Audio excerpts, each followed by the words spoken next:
L'histoire de cet anime commence littéralement dans les nuages ou dans le ciel, où un mignon petit chaton blanc vit paisiblement sur une île flottante au sommet de son monde. Jusqu'au jour où ce chat tombe amoureux d'un autre chat noir et ils finissent par se marier. Et à cause de cela, le monde est divisé en deux pour toujours. Tout d'abord, le royaume flottant du chaton blanc se forme, puis nous avons le royaume sombre du chat noir. Et à partir de ce moment, la reine de la lumière devient la souveraine du royaume blanc et de l'île flottante, alors que le roi des ténèbres règne sur le sombre royaume du chat noir. Ainsi se forme un équilibre où d'un côté les êtres de lumière restent sur leur île flottante, et de l'autre côté les soi-disant êtres d'ombre restent sur la terre ferme. Et au début de l'anime, le monde sombre est confronté à la tyrannie d'un seigneur nommé Baal. Et c'est dans ce scénario que nous rencontrons le protagoniste, qui est un garçon aux cheveux très cool. Cependant, ce garçon n'a pas de nom, car c'est ainsi que les choses fonctionnent dans le royaume des ombres. Quoi qu'il en soit, au début de l'histoire, ce protagoniste part à la chasse avec des villageois. Et avec cela, ils espèrent obtenir de la nourriture pour tout le monde dans leur village. Mais soudain,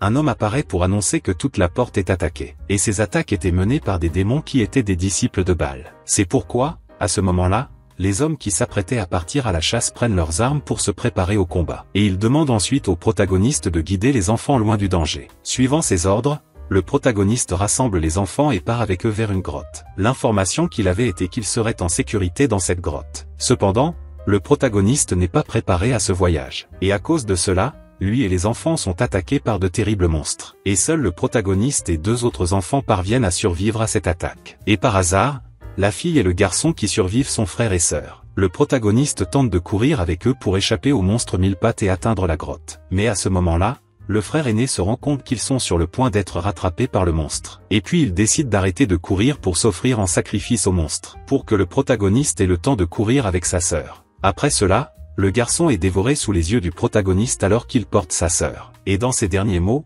le garçon supplie le protagoniste de sauver sa sœur. Et grâce à son sacrifice, le protagoniste et sa sœur parviennent à survivre. Cependant, lorsque la bataille se termine enfin, ils découvrent malheureusement qu'il ne reste plus personne. Ils étaient les derniers survivants de leur village. À ce stade, le protagoniste est perdu, ayant du mal à réfléchir à ce qu'il doit faire, car il réalisa qu'il avait perdu tout ce qu'il possédait. Il commence à pleurer et bientôt il commence à creuser un énorme trou. Et tandis que la pluie tombe, un vieux guerrier errant passe. Il avait prévu de passer la nuit dans le village, mais il fut surpris de trouver l'endroit entièrement détruit. Lorsque le vieux chevalier retrouve le protagoniste, il lui demande ce qui s'est passé à cet endroit, et s'il y avait une ville à proximité où il pourrait rester. Cependant, le protagoniste lui dit qu'il venait d'être attaqué et qu'il n'y avait pas d'autre ville à proximité. Maintenant tout était détruit et il ne restait plus rien. Et donc, le protagoniste demande au chevalier si le roi des ombres a vraiment protégé ce royaume, parce qu'il ne comprenait pas comment un roi pouvait permettre que des villes soient envahies et détruites de cette manière. À ce moment-là, le vieil homme lui répond qu'il ne croyait pas à l'intégrité du Seigneur des Ombres. Cependant, il ne pouvait pas en dire beaucoup plus à ce moment-là. Et le vieil homme demande alors pourquoi le protagoniste creusait un trou aussi grand. Et au début, le protagoniste ne veut pas répondre à sa question. Mais après beaucoup d'insistance, le protagoniste répond qu'il creusait ce trou pour tenter de se rapprocher du royaume de lumière. Le chevalier ne peut pas comprendre cela, car le royaume de lumière était dans le ciel. Et le garçon répond alors que plus le trou était profond, plus il pensait qu'il serait facile pour la lumière d'y entrer. Après avoir entendu cela, le chevalier commence à imaginer que le garçon a dû creuser pendant longtemps. Et il ne s'était probablement même pas arrêté pour manger. Il décide alors de jeter une miche de pain au garçon, qui la mange aussitôt. Remarquant la manière désespérée avec laquelle le garçon avait mangé, le chevalier lui jeta alors de l'eau. Et cela aide le protagoniste à retrouver une partie de sa force. Et encore une fois, l'homme lui demande d'arrêter de creuser et de se reposer. Mais encore une fois, le garçon refuse de s'arrêter. Fatigué de voir le garçon comme ça, le chevalier lui lance alors une épée. Il se moque donc du protagoniste, lui demandant pourquoi il creusait un trou au lieu de se battre pour améliorer la situation. À ce stade, l'homme se présente enfin comme Skir et demande le nom du protagoniste. Et il répond au chevalier en disant qu'il n'avait pas de nom, et que les gens l'appelaient normalement comme il le voulait. Et après avoir entendu ces tristes mots, Skir dégaine alors son épée et se prépare à se battre, laissant le protagoniste très confus. Et Skir explique ensuite qu'il va apprendre au protagoniste à se battre. De cette façon, il ne sera pas inutile la prochaine fois qu'un démon apparaîtra. Au début, le protagoniste n'est pas très intéressé par le combat, ce qui amène Skir à lui demander pourquoi il avait alors ramassé l'épée. Une fois de plus, Skir insiste pour que le protagoniste se batte pour sa vie. Et lorsque les deux se battent à nouveau, Skir semble comblé. Il dit qu'il ne s'attendait pas à ce que la fin de sa vie soit si bonne. À ce stade, le corps de Skir commence à s'affaiblir et il se retrouve allongé sur le sol. Et puis il explique qu'il ne lui reste plus beaucoup de temps à vivre. Et il révèle également au protagoniste qu'il était en réalité le prince des ténèbres. Et tout comme le protagoniste, il n'aimait pas non plus la façon dont les choses se passaient dans le royaume des ombres. Et puis Skir dit que pour essayer de changer cela, il a défié le roi des ombres. Mais il n'avait pas assez de puissance pour le vaincre. Mais heureusement,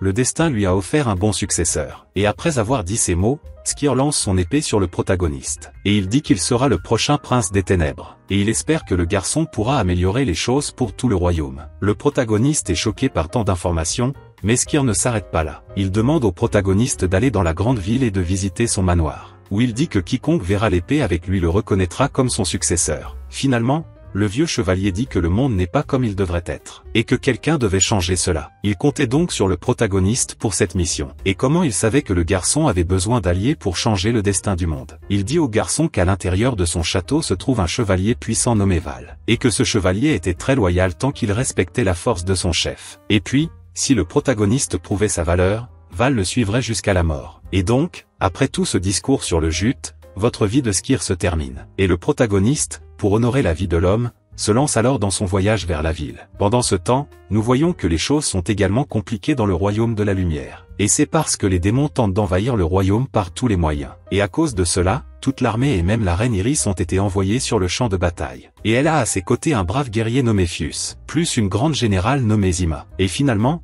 après une bataille difficile, l'armée de la lumière parvient à contenir les démons. Et puis, Fius retourne chez lui, où il rencontre son jeune frère, Théo. D'autre part, nous voyons que Zima motive tous ses guerriers, leur demandant de se reposer pour se préparer à la prochaine bataille. Puis elle part et rencontre Fius. Et ensemble, les deux vont parler à la reine Iris. Et alors qu'ils sont assis ensemble en train de discuter, Zima demande à Fius s'il croyait que le roi démon était plus fort que la reine. Et Théo répond alors que la reine avait le pouvoir légendaire de sa tiare. Et même eux ne connaissaient pas le véritable pouvoir de cette tiare. Mais ils savaient que si elle utilisait ce pouvoir jusqu'à l'épuisement, elle perdrait la vie. Quoi qu'il en soit, plus tard, un serviteur barbu apparaît pour rendre visite à la reine Iris. Et il remarque que la reine a l'air assez fatiguée et même faible après la bataille. Et donc, son sujet lui suggère d'essayer de dormir un peu. Mais Iris n'a pas le sommeil, alors elle décide d'aller au temple pour dire une prière à ses ancêtres. Et pendant qu'elle est là, soudain, Zima apparaît pour lui rendre visite. À ce stade, Iris remercie Zima d'être toujours à ses côtés. Et à ce moment-là, il est révélé que Zima était en compétition avec Iris pour le poste de reine de la lumière. Les deux s'étaient entraînés ensemble et Zima était l'un de ceux qui avaient permis à Iris de devenir plus forte. Et à cause de cela,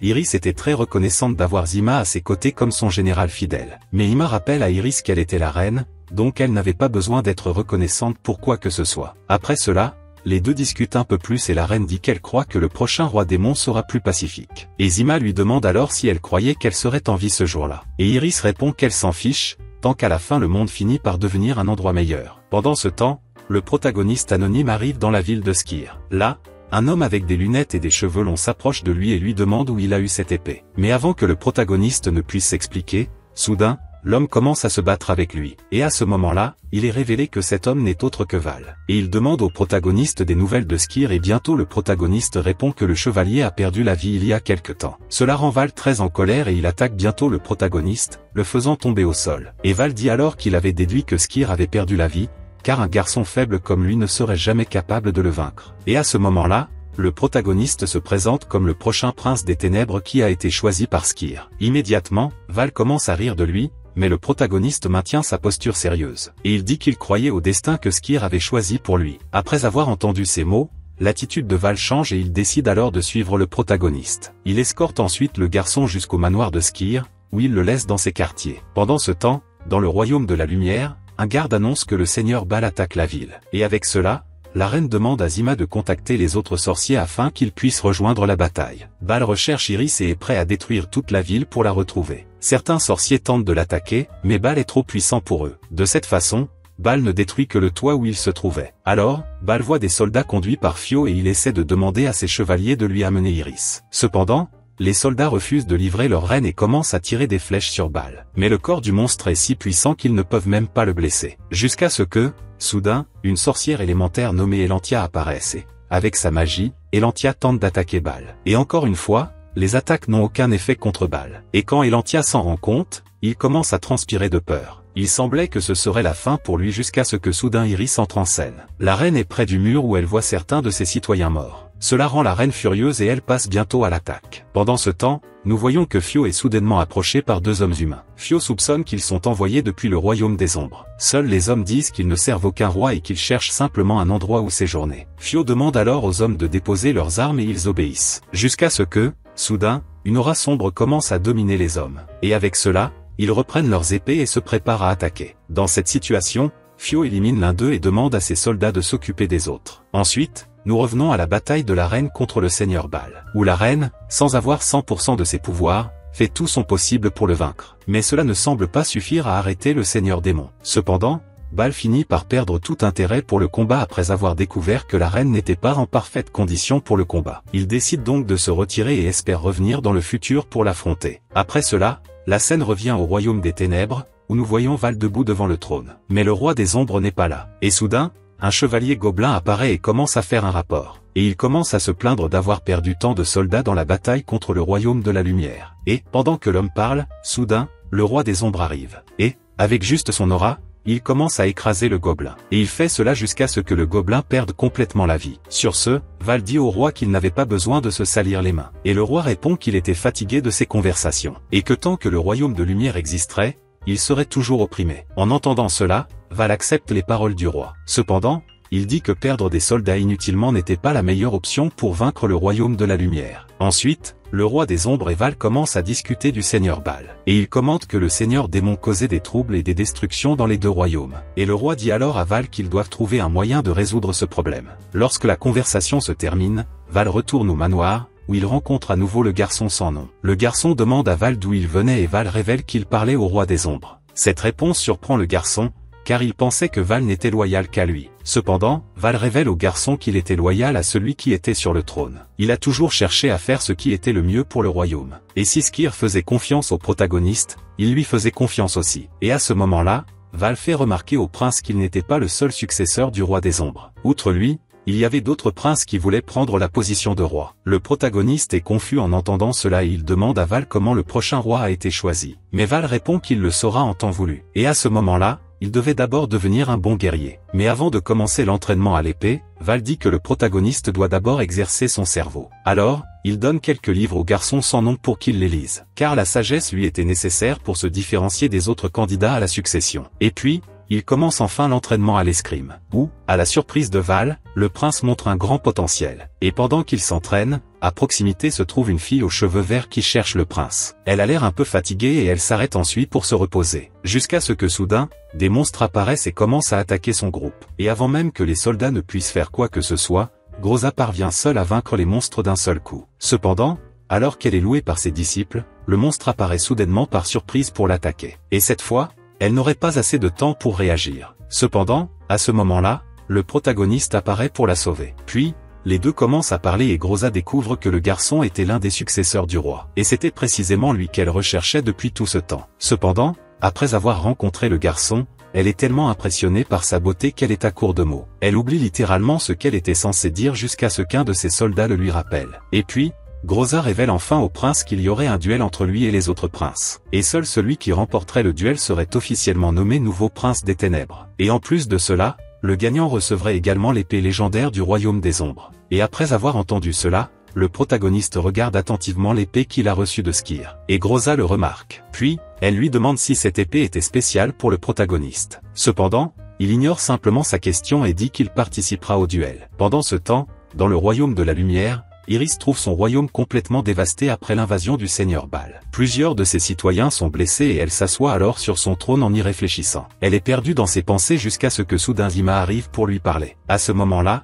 Iris a demandé à son amie si elle pensait qu'elle faisait du bon travail en tant que reine. Zima trouve cette question étrange et demande à la reine de ne pas être ébranlée, car n'importe qui aurait du mal à affronter le seigneur Baal. Et Zima dit également à la reine de rester calme, car elle coordonnera la reconstruction de la ville. La reine lui en est très reconnaissante, et Zima l'invite alors à dîner pour qu'elle puisse se détendre un peu. Plus tard, les deux rencontrent Fio, qui prépare le repas. Et son frère, Théo, est très honoré par la présence de la reine à son dîner. Iris complimente la nourriture qui a été préparée par Fio et ils s'amusent. Et après le repas, Fio accompagne la reine dans ses appartements. Et, pendant qu'ils sont seuls, la reine demande à Fio s'il savait quel était le devoir d'une reine. Fio est sincère dans sa réponse et dit qu'il n'y avait jamais pensé. Mais il dit qu'il connaissait son devoir, qui était de protéger la reine. Les deux se disent alors au revoir, et le lendemain, Iris est attaquée par des monstres alors qu'elle se promène dans le royaume. Comme elle n'est pas encore rétablie à 100%, elle essaie de courir, mais comme elle ne peut pas s'échapper, elle décide de se battre. Et à la fin, elle parvient à vaincre les monstres elle-même. Et puis soudain, elle entend la voix de la déesse de la lumière. Et la voix lui demande alors de faire une promenade solitaire pour réfléchir à ses obligations. Et Iris promet que,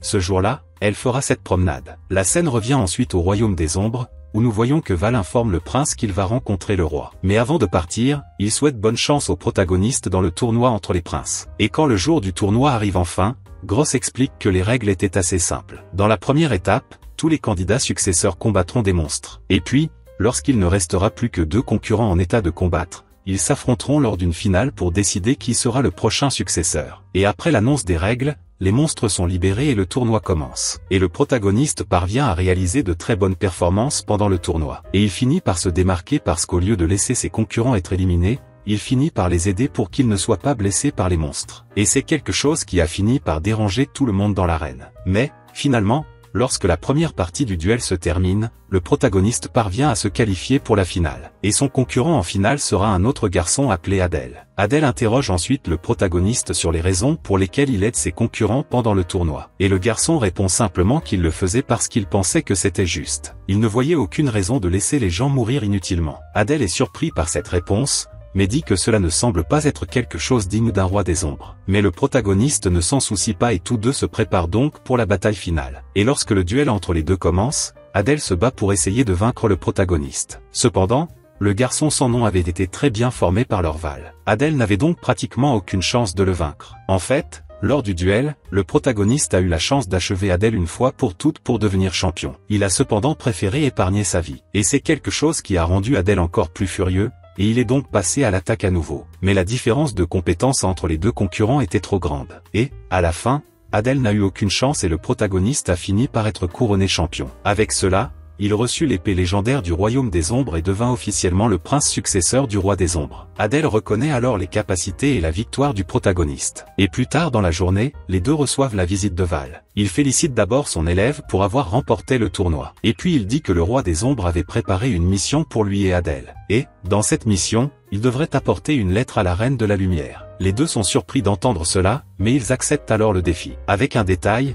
dans cette mission, à aucun moment le prince ne doit révéler qu'il était le successeur du roi des ombres. Ensuite, les deux garçons partirent ensemble dans un hydravion vers le royaume de la lumière. Et, pour ce voyage, pendant le voyage, ils ont Groza comme compagnie. Et elle conseille aux deux de ne pas essayer d'attirer l'attention dans le royaume de la lumière, car cela pourrait leur coûter la vie. Et, après quelques heures de voyage, alors qu'ils s'apprêtent à débarquer dans le royaume de lumière, ils sont accueillis par Fio. Au début, Fio ne voulait pas les laisser entrer dans le royaume de la lumière. Cependant, Adel s'est avéré très doué pour la conversation et il a réussi à convaincre Fio de les laisser entrer. Ainsi, le bateau volant commence à retourner au royaume des ombres, tandis que les deux garçons suivent Fio vers le palais. Et alors qu'ils s'approchent du palais, Fio leur demande de baisser leurs armes. Et il leur demande combien de temps ils comptent rester là. Et Adel répond simplement que, selon l'accord qui a été conclu avec la reine, ils pourraient partir cette nuit même. Alors qu'ils marchent, ils finissent par rencontrer la reine. Et ainsi, Iris reçoit enfin le message du roi des ombres. Et quelque chose de curieux se produit, car,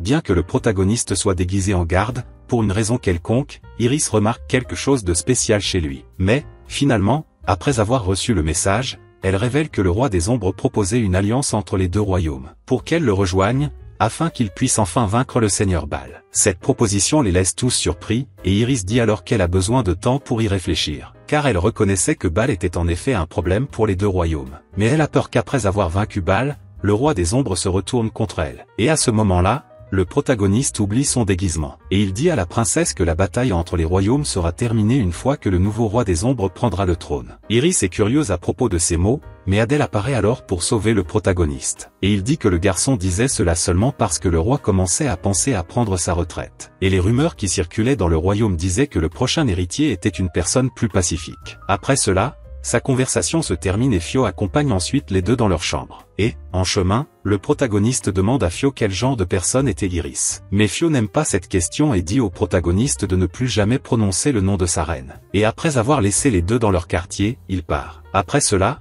la scène se poursuit avec l'hydravion qui les avait emmenés là-bas, où Grossa est convoqué par Val pour une conversation. Et quand Grossa arrive en ville, tout le monde commence à commenter sa force. Elle rencontre Val, qu'il informe que le roi lui a demandé de participer à la bataille contre le seigneur Baal. Le lendemain, Iris convoque les deux garçons à une réunion, où elle se tourne mystérieusement vers le prince pour lui demander son avis sur l'alliance. À ce moment-là, Adèle devient désespérée et dit à nouveau que le garçon n'était qu'un garde. Cependant, il semble qu'Iris connaisse déjà toute la vérité et elle dit qu'elle veut entendre sa réponse. Et le protagoniste répond alors que le seigneur Baal a causé de nombreux problèmes dans le royaume des ombres, et que son mal avait déjà pris de nombreuses vies dans les deux royaumes. Et c'est pour cette raison qu'il considérait que l'alliance serait bénéfique pour les deux parties. La reine écoute attentivement ces paroles puis la séance est levée. Ils retournent dans leur chambre jusqu'à ce que, le lendemain, la reine les appelle pour parler une fois de plus. Et puis elle dit qu'elle a décidé d'accepter la proposition d'alliance du roi des ombres. Cependant, pour assurer sa sécurité, elle dit qu'elle les gardera dans son château jusqu'à son retour sain et sauf de la mission. Et puis la reine se dirige vers le royaume des ombres pour rejoindre la bataille contre Baal. Et pendant ce temps, dans le royaume des ombres, l'armée fait déjà face au seigneur Baal. Grossa est au milieu de la bataille et, de justesse, elle n'est pas touchée par le seigneur Baal. Car, d'un seul coup, il fait tomber la plateforme sur laquelle elle se tenait. Au milieu de la bataille, les soldats tentent de tirer des flèches sur Baal, mais le corps du monstre est si résistant que les flèches n'ont tout simplement aucun effet. Et même la magie des sorciers ne semble pas avoir d'effet contre lui. Tout semblait perdu jusqu'à ce que, soudain, le roi des ombres lui-même apparaisse pour affronter le seigneur Baal. Et à ce moment-là, il demande à tous ses soldats d'évacuer la zone, car il ne veut plus perdre aucun de ses citoyens dans cette bataille. Baal, une créature animée par la volonté de faire le mal, s'enthousiasme à l'idée de combattre le roi des ombres. Et pendant la bataille, il semble que même le roi des ombres ne soit pas capable de vaincre Baal. Jusqu'à ce que soudain, Iris arrive pour rejoindre le combat. Et elle apporte une chaîne blanche pour emprisonner Baal. Cela laisse le monstre assez surpris et il commence alors à humilier le roi des ombres. Il a déclaré qu'il ne s'attendait pas à ce que le roi se soumette à une alliance contre son plus grand rival juste pour le battre. Cependant, le roi ne s'en soucie pas et dit qu'il ferait n'importe quoi pour éliminer Baal une fois pour toutes. La bataille continue ensuite jusqu'à ce que Baal soit finalement vaincu, peu de temps après avoir été lié avec les chaînes apportées par Iris. Et ainsi, il est scellé par le roi des ombres dans une sorte de volcan, où il est censé être emprisonné pour toute l'éternité. Après la victoire, la reine de la lumière est tout simplement épuisée. Elle n'avait pas encore eu le temps de récupérer 100% de ses pouvoirs. Mais, satisfaite de sa victoire, elle quitte le royaume des ombres en direction de son royaume. Et pendant ce temps, dans le royaume de la lumière, Dima est enfin présentée au protagoniste et à Adèle. Et bientôt, Adèle laisse Dima sans voix après avoir dit qu'elle n'aurait jamais imaginé qu'il y avait de si beaux généraux dans le royaume de la lumière. Et, alors qu'ils discutent là-bas, soudain, le protagoniste voit Iris arriver au royaume. Elle a l'air faible, alors le protagoniste court pour la porter. Et, tandis qu'Iris est au sol, Dima se rend compte que les pouvoirs de la reine ont été complètement épuisés. C'est pourquoi Dima demande à Fio de ramener la reine au palais. Et elle demande également au prince et à Adèle de rester dans leur chambre. Puis, pendant qu'ils s'occupent de la reine,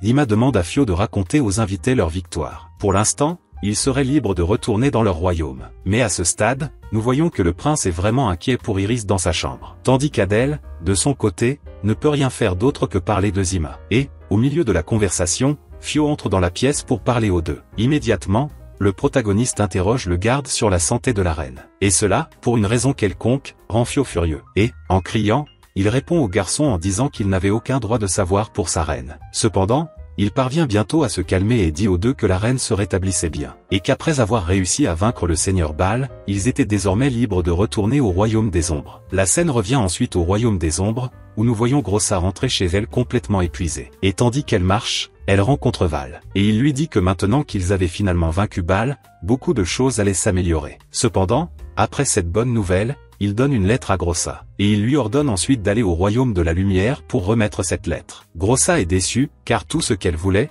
c'était se reposer un peu. Mais elle sait qu'elle n'a pas d'autre choix que d'obéir. Et, même si elle est furieuse, elle se calme bientôt lorsqu'elle pense qu'elle rencontrera le prince dans le royaume de la lumière. Grossa se prépare donc à partir. Et le lendemain matin, dans le royaume de lumière, nous voyons qu'Iris convoque Adèle et le prince pour une conversation, où elle informe les deux que la guerre est enfin terminée. Adèle est très heureux d'entendre cela et il remercie ensuite la reine de l'avoir aidé dans la bataille contre Baal. Mais la reine est modeste et dit qu'elle ne méritait pas tant de gloire, car elle n'avait prêté qu'un peu de son pouvoir. Et, comme la bataille avait eu lieu dans le royaume des ombres, ils avaient perdu beaucoup de leurs citoyens dans ce conflit. De plus, de nombreuses choses avaient été détruites au cours de la bataille. Adèle remercie la princesse pour son inquiétude, mais lui demande de rester calme. Et il l'informe ensuite que le royaume des ombres était habité par deux espèces. La première espèce était constituée d'humains, tandis que la deuxième espèce était constituée de monstres. Et les monstres étaient capables d'affronter n'importe quelle bataille, car il se régénérait lorsqu'il subissait des dégâts. Iris semble un peu soulagée après avoir entendu cette explication, et elle souhaite ensuite que le royaume des ombres puisse bien se remettre de cette bataille. Et voir l'inquiétude que la reine a montrée pour son royaume fait qu'Adèle la respecte encore plus. Et il lui dit ensuite que lorsqu'il reviendra au royaume des ombres,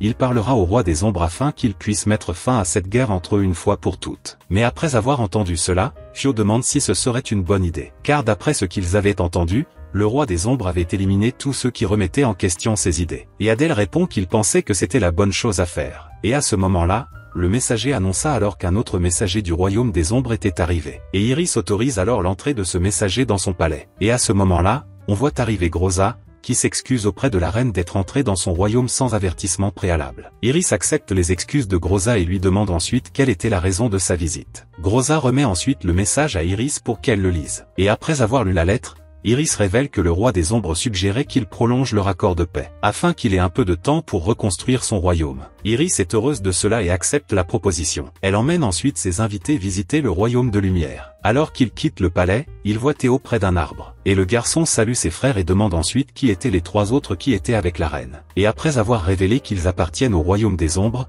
Théo devient si effrayé qu'il commence à se cacher d'eux. Cependant, la reine dit aux garçons de rester calmes, car ils étaient de bonnes personnes. Le groupe entame ensuite une conversation détendue, où ils demandent en plaisantant pourquoi tous les membres du royaume des ombres ne portaient que des vêtements noirs. Ils s'amusent avec ça et le protagoniste répond alors en disant que dans le royaume de la lumière, tout le monde ne portait également que des vêtements blancs. Et à ce moment-là, Fuse et Adèle finissent par échanger leurs vêtements, tandis que Zima, de son côté, échange des vêtements avec Groza. Mais Iris ne veut pas être exclue du plaisir et veut donc aussi essayer les vêtements de Groza. Et après cela, elle demande au protagoniste ce qu'il a pensé de sa tenue. Et le garçon, comme il n'est pas idiot, dit qu'elle est très belle. Ce jour-là, ils s'amusent comme s'ils étaient de vrais amis de longue date. Ils jouent même un peu aux échecs ensemble, jusqu'à ce que la nuit tombe et que Zima demande alors à Fuse d'emmener leurs invités dans leur quartier. Mais la reine dit qu'elle s'amuse et leur demande de rester avec elle un peu plus longtemps. Et ainsi, ils continuent à jouer pendant quelques heures encore, jusqu'à ce que la faim commence à s'installer. Et à ce moment-là, Zima leur prépare un repas. Et à la surprise générale,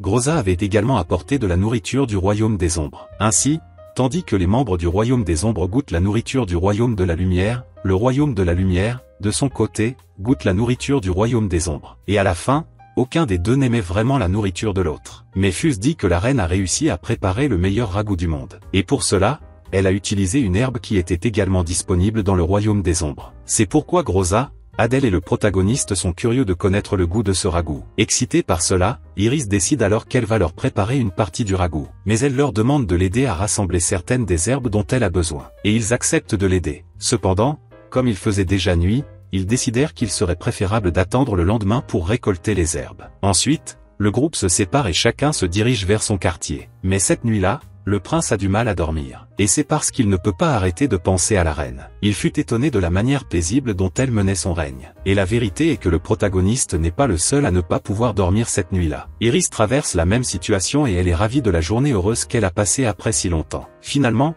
le lendemain matin, le groupe se réunit une fois de plus pour rechercher les herbes. Et pour cela, Iris les emmène dans une forêt où elle dit qu'il serait plus facile de les retrouver. Et quand ils arrivent là-bas, Adèle suggère qu'ils se séparent en groupe afin qu'ils puissent chercher plus d'endroits à la fois. Et à ce moment-là, Adèle a suggéré que pour qu'ils puissent mieux se connaître, les équipes devraient être formées d'un membre du royaume des ombres avec un membre du royaume de la lumière. Ainsi, Adèle est partie à la recherche avec Zima, tandis que Groza est parti à la recherche avec Fuse. Et le protagoniste a fini par être laissé de côté et est allé avec Tel. Et c'est parce qu'ils avaient décidé que puisque la reine était plus expérimentée en matière de récolte que tous, l'idéal serait qu'elle aide tout le monde en répondant à leurs questions pendant qu'ils cherchaient les herbes. Et pendant les recherches, on voit qu'Adèle essaie de parler à Zima par tous les moyens. Mais au début, elle ne semble pas très disposée à lui parler. Jusqu'à ce qu'il lui rappelle que l'exercice leur permettait de mieux se connaître et de bien s'intégrer. Et après cette dispute, elle commence enfin à accorder un peu d'attention au garçon. Pendant ce temps, le protagoniste recherche des herbes avec Tel jusqu'à ce qu'il trouve une herbe qui attire leur attention. Et bientôt ils appellent la reine pour vérifier si cette herbe était comestible ou non. Et elle confirme que l'herbe était comestible et leur demande de l'accueillir. Après avoir fait cela,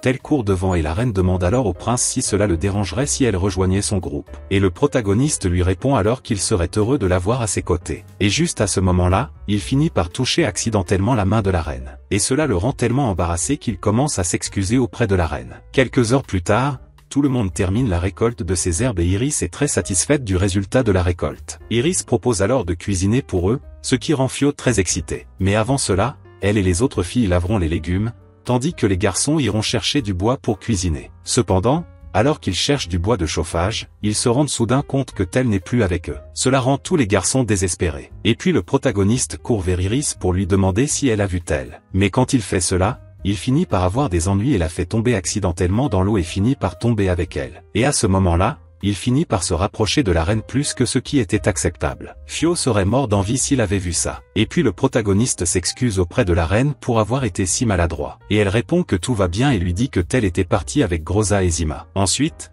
le groupe se réunit pour son repas et tout le monde est enfin satisfait de la nourriture. Surtout Iris, qui dit qu'il devrait le faire plus souvent. Et même si tout le monde voulait faire cela, le lendemain matin, malheureusement, les membres du royaume des ombres sont convoqués pour revenir par leur roi. Ils sont attristés par cela, car à la fin, ils avaient tous formé des liens avec les gens du royaume de lumière. Et avant de partir, Iris prépare une lettre qu'ils doivent remettre au roi. Dans cette lettre, elle proposait au roi des ombres un accord commercial ainsi qu'un accord de paix. Et elle demande au prince de remettre cet accord au roi afin qu'ils puissent se revoir à l'avenir. Et elle espère que lors de leur prochaine rencontre, ils n'auront plus à se considérer comme des ennemis. Mais mystérieusement, après ce moment, Adel commence à changer, et il dit qu'il ne croit pas qu'ils pourront se rencontrer en tant qu'amis à l'avenir. Et c'est parce que tandis que le royaume de la lumière vivait dans de bonnes conditions, le royaume des ombres, en revanche, vivait dans une situation très délicate, là où souvent ils ne trouvaient même pas quelque chose à manger. C'est pourquoi Adel dit qu'ils ont été méprisés par les dieux, et qu'ils ne pourraient trouver justice que lorsqu'ils parviendraient à éliminer le royaume de la lumière une fois pour toutes. Et soudain,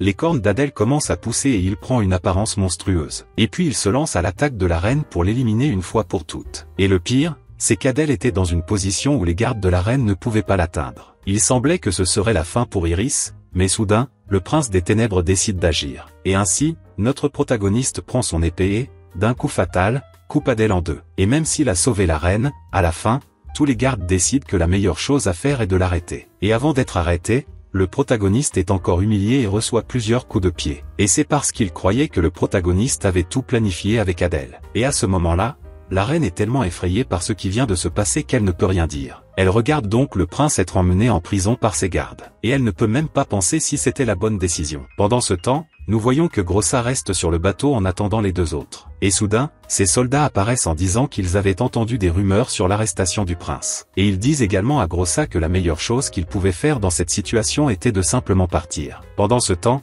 Fio est assis à l'intérieur du palais et a l'air très abattu. Il est vraiment déçu de la trahison d'Adel. Et il se sent également coupable de ne pas avoir agi assez vite pour sauver sa reine. Cependant, Zima lui dit qu'il n'a aucune raison de se sentir coupable. Parce qu'à ce moment-là, même la reine faisait confiance aux membres du royaume des ombres. À ce moment-là, Fio demande à Zima si elle croit qu'ils auront la paix un jour. Et Zima dit qu'elle sait que la reine est une personne pacifique. Cependant, elle croit que la différence entre les royaumes est trop grande pour qu'ils puissent tout mettre de côté et vivre en paix un jour. Et juste à ce moment-là, Théo apparaît pour leur faire la leçon à tous les deux. Et il dit que peu importe ce qu'ils pensent, en tant que soldats de la reine, ils doivent rechercher la paix qu'elle désire à tout prix. Car les soldats servaient pour servir la volonté de la reine. Les deux sont surpris d'entendre cela de la part de quelqu'un d'aussi jeune, mais ils savent que Théo a raison. Après cela, la scène revient au protagoniste qui est désormais piégé dans une cellule. Il était coincé dans ses pensées, essayant de comprendre ce qui s'était passé. Il se demande si Adel a été envoyé par le roi avec cette mission pour tenter d'en finir avec la reine. Et si le roi avait fait cela, il était désormais un traître pour avoir interféré dans ses plans. Et cela le laissa dans une situation très compliquée, car dans le royaume de la lumière, tout le monde pensait aussi qu'il était un traître. Il semblait que tout était perdu pour lui, jusqu'à ce que soudain un petit chaton blanc apparaisse juste devant lui. Et le chat parvient mystérieusement à le libérer de sa cellule, et elle demande au protagoniste de commencer à la suivre. De cette façon, le protagoniste quitte la prison et quitte le château avec le petit chat, et le protagoniste continue de la suivre jusqu'à ce qu'ils atteignent une sorte de colline. Et à ce moment-là, mystérieusement, le chat se transforme en un cristal géant, où se trouve Iris. Le cristal éclate alors, libérant Iris, et le protagoniste retient la reine pour qu'elle ne tombe pas au sol. Et donc, les deux commencent à parler avec Iris lui disant que tout ce qu'elle voulait, c'était la paix. Et finalement, à ce moment-là, le protagoniste lui révèle qu'il était, en fait, le prince des ténèbres. Et il dit à la reine qu'il recherchait également la paix. Et à ce moment-là, Iris surprend le protagoniste en lui disant qu'elle sentait dans son cœur qu'il cherchait la même chose qu'elle. Et dès le début, elle avait senti qu'il n'était pas un garde comme les autres. Le protagoniste est heureux d'entendre cela et promet à Iris qu'il fera tout pour apporter la paix aux deux royaumes. Puis les deux se disent au revoir et le protagoniste part pour le royaume des ombres pour régler ses comptes avec le roi. Et on voit qu'après son départ, Iris n'arrêtait pas de penser à lui, et elle cherche à comprendre ses sentiments dans son cœur. Elle espère ne plus être trahie, mais elle sent qu'avec le protagoniste, les choses seront différentes. Et c'est parce que, dès le début, elle avait senti qu'il était différent et qu'il recherchait également la paix, tout comme elle. Donc tout ce qu'elle voulait, c'était qu'il puisse tenir sa promesse. Eh bien, il semble que le prince ait trouvé une place spéciale dans le cœur de la reine. Et le lendemain matin, le royaume des ténèbres commence à attaquer à nouveau le royaume de la lumière. Et même si elle n'est pas à 100% remise de la bataille contre Baal, Iris décide quand même de se joindre au combat. Et seule, elle parvient à détruire plusieurs monstres puis à retourner dans son palais où l'attendaient Zima et Fio. Les deux hommes rapportent alors à la reine que des monstres étaient partout dans la ville. Et ils pensent qu'ils pourraient comploter pour attaquer tout le monde en même temps. La reine demande alors aux deux d'avertir les chevaliers et les sorciers d'être en alerte. Et elle dit qu'elle rejoindra également les lignes de front pour se battre. Iris demande alors à Fio d'aider les zones les plus reculées pendant la bataille. Cependant, Fio refuse de le faire, car il rappelle à la reine qu'elle a été blessée. Elle n'avait pas encore eu assez de temps pour récupérer, et si elle continuait à se forcer comme ça, à un moment donné, sa douleur pourrait même lui coûter la vie. Alors, Fio veut partir à la recherche d'un médicament pour guérir la reine une fois pour toutes. La reine remercie alors Fio de s'être soucié d'elle, mais elle dit que dans un moment de bataille comme celui-là, il ne pourrait pas être sans lui. Et elle lui dit qu'il peut être rassuré, car tout ira bien. Cependant, à l'extérieur du palais, Fio dit à Zima qu'il doit partir, car il ne peut plus supporter de voir sa reine si malade. Et même s'il ne voulait pas avoir à désobéir à la reine, il ne voulait pas non plus qu'elle prenne autant de risques. Il demande donc à Zima s'il peut prendre en charge sa tâche afin qu'il puisse aller chercher un médicament pour Iris. Mais Zima dit qu'elle ne peut pas faire ça, car elle avait aussi son propre bataillon à gérer. Après cela, ils se séparent et Fio continue de réfléchir à une solution pour guérir Iris. Et à ce moment-là, le vieux sorcier apparaît et dit qu'il a une solution au problème de Fio. Et il dit au jeune homme que le corps de la reine était en fait en bon état. Le problème est que sa force n'avait pas encore renoué avec ses pouvoirs après le combat contre Baal. Donc, ce dont la reine avait réellement besoin, selon le vieil homme, c'était d'une bonne énergie pour pouvoir se guérir une fois pour toutes. Et le sorcier mentionne ensuite qu'il connaît un endroit où ils peuvent trouver cette énergie. Cependant, il mentionne que cet endroit était si dangereux que personne n'en était jamais revenu. Et donc, Fio demande au sorcier si les deux ensemble ne pourraient pas y aller. Après tout, le sorcier était le chef des elfes, tandis que Fio était le chef d'un bataillon de sorciers. Ils étaient donc tous deux parmi les guerriers les plus qualifiés de la reine. Lance répond alors que tous les deux ensemble pourraient se rendre à cet endroit. Cependant, il ne croit pas que la reine libérera deux de ses meilleurs soldats en même temps. Encore plus à ce moment-là où ils étaient constamment attaqués par le royaume des ombres. Cependant, Fio ment à l'elfe et dit qu'ils avaient la permission de la reine. Et il ajoute qu'ils devaient partir immédiatement. Ensuite, nous voyons que Zima continue son entraînement avec ses soldats, jusqu'à ce qu'un de ses chevaliers vienne lui dire que Fio avait disparu. Immédiatement, Zima rapportera cela à la reine. Et elle dit à Iris qu'elle pense que Fio cherchait un remède à sa maladie. Iris n'aime pas savoir que Fio a désobéi à ses ordres et donc Zima s'excuse auprès d'elle pour son ami. Puis, la scène revient à Fio qui marche avec le vieux sorcier vers une montagne. Et une fois de plus, le sorcier mentionne que personne n'est revenu de cet endroit. Cependant, Fio dit qu'ils doivent le faire, car c'est pour le bien de la reine. La scène revient ensuite au protagoniste, qui est désormais de retour dans le royaume des ombres. Et il pense à la dernière fois où il était dans le royaume de lumière. Il ne pouvait laisser personne découvrir qu'il avait rencontré la reine. Et depuis qu'il était revenu dans son royaume, il était à la recherche du roi. Cependant, il n'avait toujours pas réussi à le trouver. Il se demande si cela se produit à cause du problème avec Adèle. Mais il imagine que le roi n'a aucun moyen de savoir ce qui s'est passé. Et en même temps, il ne peut s'empêcher de penser à la reine. Il se demande si Iris était en sécurité et s'ils allaient tous bien. Puis le prince revient s'entraîner avec Val. Et il met tellement d'intensité dans son entraînement, au point que Val se demande pourquoi il est si sérieux. Mais il est heureux de voir à quel point le garçon est plus fort. Le protagoniste demande ensuite à Val si le roi avait dit autre chose à propos de l'interaction avec le royaume de la lumière. Et au grand désarroi du protagoniste, Val lui dit que le roi avait interdit toute interaction entre ses citoyens et le royaume de la lumière. Et après avoir entendu cela,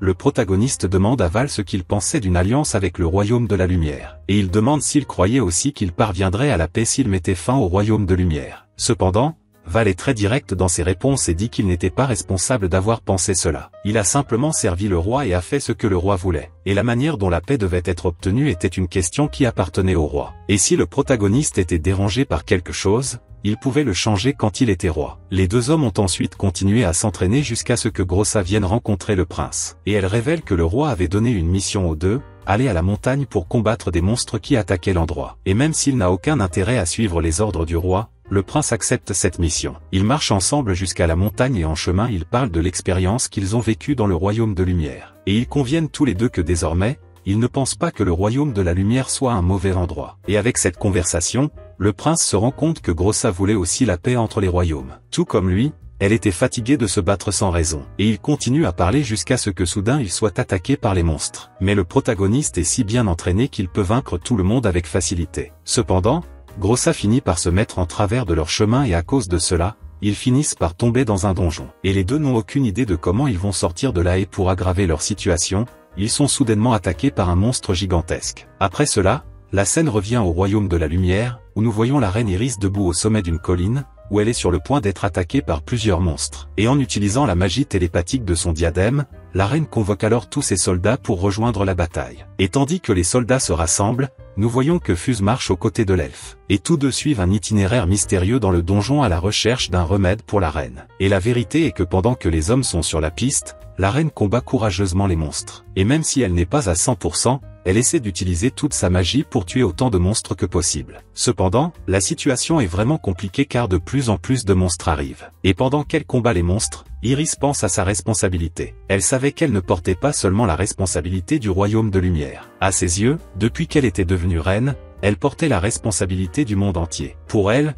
la paix de tous les peuples était entre ses mains et elle ne voulait pas échouer. Et cela ne la dérangeait pas de se battre pour l'éternité si nécessaire, pourvu que cela apporte la paix à son peuple et au monde. Elle se sentait toujours fatiguée car c'était un énorme fardeau. Mais maintenant, elle était heureuse, car elle savait qu'elle avait quelqu'un avec qui partager ce fardeau. Finalement, le nouveau prince des ténèbres a partagé ses principes. Et elle croyait qu'avec lui, elle pourrait apporter la paix une fois pour toutes. Et donc, à ce moment-là, elle s'est battue avec toute sa magie pour éliminer autant de monstres que possible, montrant toute sa force en tant que véritable leader. Pendant ce temps, Fuse et l'elfe continuent de marcher à travers la montagne, jusqu'à ce que soudain, ils arrivent à un grand mur de pierre. Et à ce moment-là, l'elfe utilise la magie pour voler. Et ainsi, ils peuvent continuer leur voyage. Et ainsi, ils continuent à marcher, jusqu'à ce que soudain, Fuse trébuche et tombe presque d'une falaise. Heureusement, l'elfe était vigilant et a réussi à l'attraper. Mais malheureusement, son épée a fini par tomber. Pourtant, les deux continuent leur voyage à la recherche d'un remède pour la reine. Pendant ce temps, dans le royaume de lumière,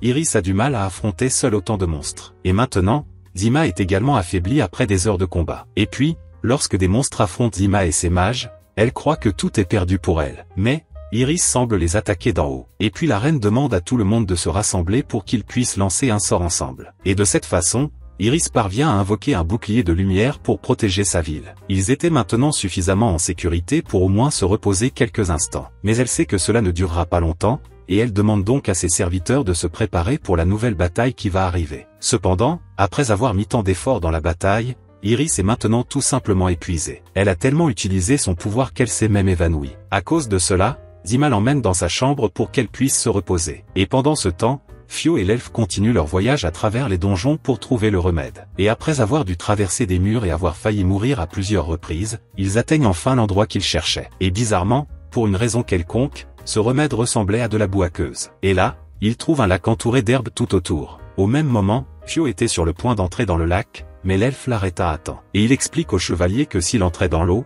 il perdrait la vie en quelques secondes. Et pour le démontrer, l'elfe jette simplement une pierre dans le lac. Et à ce moment-là, Fio est surpris de constater que la pierre se brise tout simplement dès qu'elle touche l'eau. Mais même après avoir vu cela, Fio est toujours déterminé à entrer dans l'eau pour obtenir le remède pour sa reine. Il dit que la reine se sacrifiait probablement pour eux dans un combat à ce moment-là. Alors, cela ne le dérangeait pas de se sacrifier pour elle aussi. Et à ce moment-là, il commence à entrer dans l'eau acide tandis que toute son armure se détériore. Et grâce à ce sacrifice désintéressé, Fio parvient à atteindre la boue d'eau et à obtenir le remède pour sa reine. Ensuite, la scène revient à notre protagoniste qui combattait le monstre dans le royaume des ombres. Et, malgré la peur de Grosse, le protagoniste parvient seul à vaincre le monstre géant. Ils continuent ensuite leur voyage et Grossa lui fait remarquer qu'elle aimerait retourner un jour au royaume de la lumière. Et le protagoniste répond qu'il espère lui aussi pouvoir y retourner un jour. Et à ce moment-là, Grossa dit qu'il sait que le prince sera un jour un grand roi. Et puis elle l'invite à dîner ensemble dans son manoir. Et, pendant le dîner, les deux discutent jusqu'à ce que Grossa commence à tenir la main du protagoniste. On dirait qu'elle veut se rapprocher de plus en plus de lui, mais il ne le remarque pas. Il lui demande donc simplement ce qu'elle pensait que le roi voulait d'eux.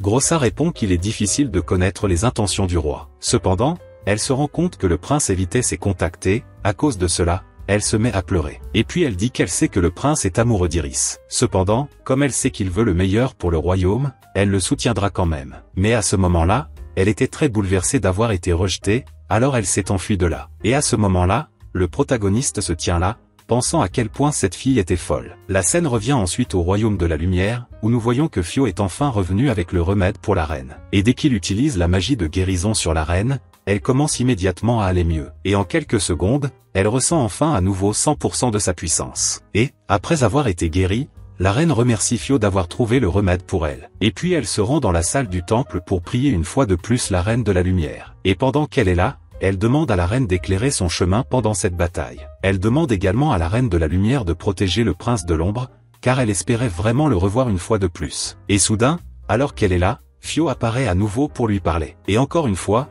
la reine le remercie d'avoir trouvé le remède pour elle. Elle dit qu'elle ne savait pas ce qu'elle ferait si ce n'était pas pour lui et Zima. Fio est honoré par cela, mais il dit qu'il faisait simplement son devoir. Après cela, la scène revient à notre protagoniste, qui se réveille le lendemain matin. Et il décide alors de commencer sa recherche du roi des ténèbres. Et alors qu'il se promène dans le village, il entend des villageois dire que la bataille contre le royaume de la lumière est sur le point de se terminer. Et soudain, certaines personnes du village remarquent la présence du prince. Et puis ils commencent à lui demander pourquoi il n'était pas dans la bataille. Et le prince répond qu'il était sur le point de partir au combat. Jusqu'à ce que des enfants apparaissent et demandent au prince s'il croyait qu'il gagnerait cette bataille. Ils sont inquiets car leurs parents sont partis se battre. Et le prince, alors, pour les rassurer, dit qu'il croit que oui, ils gagneront. Mais en vérité, tout ce qu'il désire, c'est parvenir à la paix pour lui-même et pour la reine de la lumière. Pendant ce temps, dans le ciel, plusieurs vaisseaux volants sont envoyés pour attaquer le royaume de la lumière. Pendant ce temps, dans le royaume de la lumière, la bataille a déjà commencé. Plusieurs monstres attaquent en même temps et même le roi des ombres est là pour se battre. Et maintenant,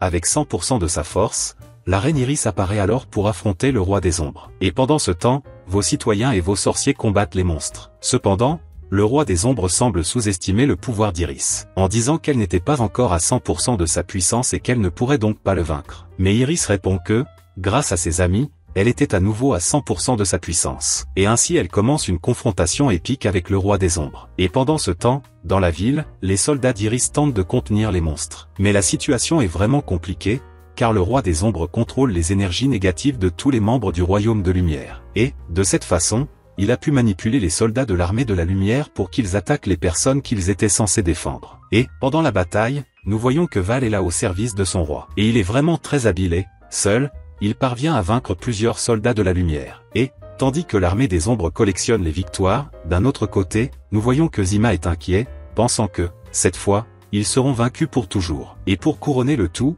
même avec 100% de ses pouvoirs, Iris est incapable de vaincre le roi des ombres. Et, avec une de ses attaques, il parvient à la renvoyer au sol. Et puis elle rencontre Zima pour essayer de trouver une stratégie. Ensemble, ils tentent, une fois de plus, d'ériger un bouclier magique autour de la ville. Cependant, ils ne peuvent pas le faire car ils ne sont plus assez forts. Alors, la reine décide de se rendre dans son temple pour commencer un rituel mystérieux. Et, pendant ce temps, nous voyons que le protagoniste est en route vers le royaume de la lumière. Cependant, au cours de son voyage, il est soudainement approché par Adel. Il est surpris de voir qu'Adel est vivant, mais Adel n'est pas très désireux de lui parler. Adel dit qu'il était celui qui était censé être l'héritier du roi des ombres, et que le protagoniste n'avait même pas assez de force pour achever la reine de la lumière. Ainsi, Adel commence à se transformer en une forme monstrueuse, ce qui fait que ses pouvoirs augmentent considérablement et il se lance alors dans la bataille contre le protagoniste. Et à ce moment-là, il dit qu'il fera payer au protagoniste pour l'avoir vaincu dans le tournoi de succession. Mais ce sont là des paroles creuses, car le pouvoir d'Adel n'est pas comparable à celui du prince. Et, en quelques coups, le prince parvient à vaincre Adel une fois de plus. Et puis Adel lui avoue qu'il savait qu'il ne pourrait pas vaincre le prince. Et il révèle que son travail consistait simplement à retarder le protagoniste afin qu'il n'arrive pas à temps pour détruire les plans du roi des ombres. Le prince désespère bientôt en entendant cela, et il s'enfuit donc vers le royaume des ombres. Mais plusieurs monstres semblent également tenter de le ralentir. Et bien qu'il parvienne à vaincre beaucoup d'entre eux, plusieurs d'entre eux continuent d'apparaître sur son chemin. Jusqu'à ce que, heureusement, Grosse se présente pour l'aider. Grâce à elle, le protagoniste peut continuer son chemin et atteindre enfin le royaume de la lumière. Mais une fois arrivé sur place, il se rend compte qu'il est déjà trop tard. Et c'est parce que le rituel qu'Iris accomplissait était un rituel de sacrifice de soi, là où elle a essentiellement donné sa vie à la Reine de la Lumière, afin qu'en échange, elle puisse affaiblir le roi des ombres. À cause de cela, tout commence à être détruit. Et lorsque le protagoniste arrive, il est déjà trop tard pour lui pour sauver Iris. Et, après avoir vu sa bien-aimée perdre la vie sous ses yeux, le protagoniste devient tout simplement enragé. Il concentre ensuite toutes ses forces dans une attaque finale. Et ainsi,